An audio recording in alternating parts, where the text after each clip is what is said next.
Hello, my name is Esperanza, and this is my persuasive speech. From the start of communication, media has been used to convey information to those willing to listen and learn it. Media first began with simple written publications. Another early form of media is simply spoken words. Media then started to pick up momentum in the 20th century, with the use of radio, television, internet, and most of all, magazines. These mediums of media are largely accessible to people all around the world. The media now plays a major role on everyone's lives. With such a strong hold on modern society, mass media has been able to shape a popular culture and most of all, time influencing the public's opinion. However, when abused, the power of media can harm the general population. Biased media tends to make people want to be someone else's idea of perfect, while subconsciously ignoring their own goals. Stereotypes formed by the media that include thin, sexy, tanned women and wealthy, muscular men have led to a decline in self-acceptance. The majority of media today often present the perfect body to the public, hoping that consumers will strive to achieve fitness using a certain product or idea. While this form of advertising may somewhat increase a product's market share, many people suffer from inner conflicts as a result of failure to achieve the body of a top athlete or fashion model. Along with emotional conflicts, those influenced by the media have encountered physical problems. These physical problems may include bulimia, anorexia, and the employment of harmful dietary plans. Unless reality is discerned from what is present in certain media, some people will continue to suffer. Consumers can find the truth more easily if media offered products advertised by normal people without all the extra glamour.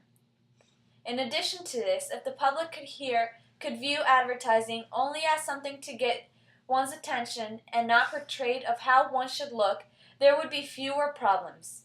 Until either is accomplished, the negative effects will be felt by the vulnerable and companies will continue to make their money.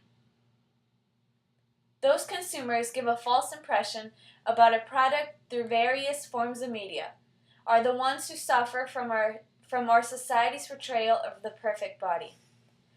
After being influenced by a television's commercial or magazine pictorial, certain people in this world will purchase an item hoping that the same success shown in the medium will be held by them as well.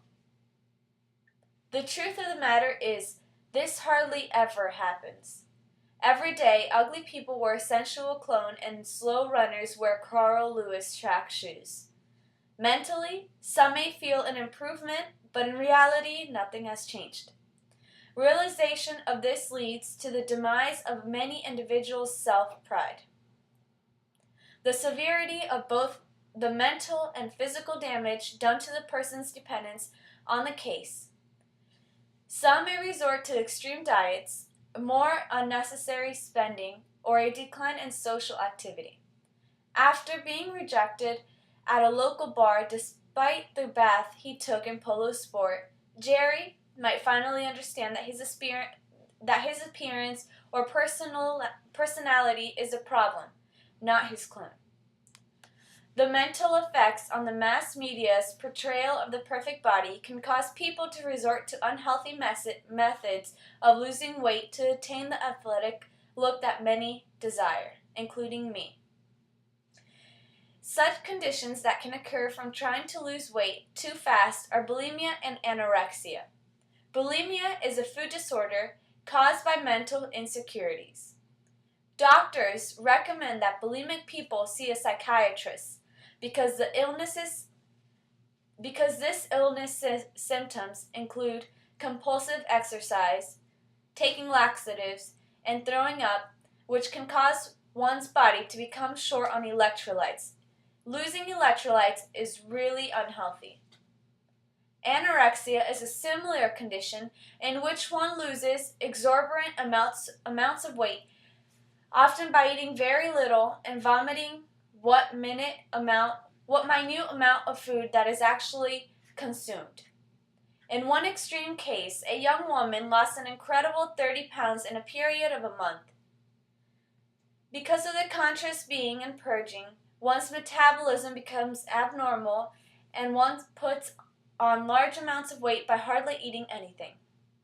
Although these conditions are common in women, men have these kind of problems as well. If media were encouraged to present products in ordinary situations by ordinary people, there would be fewer negative effects as a result of advertising. Consumers might realize that an article of clothing is not meant solely for slender women, but can be enjoyed by many people of many sizes. The products may not necessarily sell because of their sexy advertisements, but rather because of the appearance of the items themselves.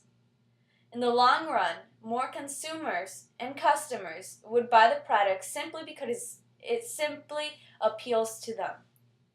There would be not as many disillusioned people, and possibly some of the harmful activities done to lose weight could cease. If manufacturers would agree to this, it can help them financially as well. For example, in the Rudox case, glamorous advertising cost the company millions of dollars in lawsuits and brand name recognition. If the product had been aimed only at seriously overweight people, as the drug was originally intended, less money would have been lost at the company, and the company would still have its good name. The bottom line is that people should make up their minds that they will not be negatively influenced by the media. In doing this, the public can view media for what it truly is, a means of conveying information and supplying entertainment. Good common sense should tell women that the overly attractive person in an advertisement is a model and should be admired for her beauty. All women are not required to look like her to be attractive.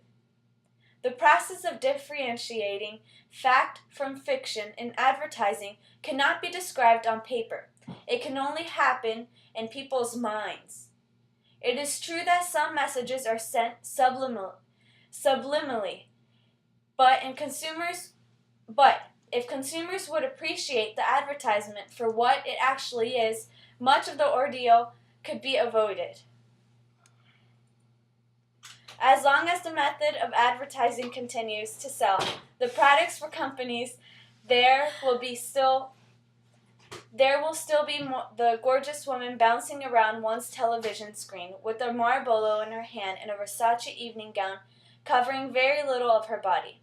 Although there is no direct solution to ending personal suffering due to the images put in the front of the American population, there is a starting point. Companies can still successfully sell products without beautiful women. Also, if certain media can be viewed for entertainment purposes only, people can enjoy the beautiful bodies before them. However, if some still model themselves after Cindy Crawford or Tom Cruise, they will keep failing to meet their extreme high personal goals. The media's negative grip on society can be greatly decreased if people remember just one thing. What is on television is only an advertisement. Okay, this is the end of my persuasive speech. My name is Esperanza Ortiz. Thank you for listening.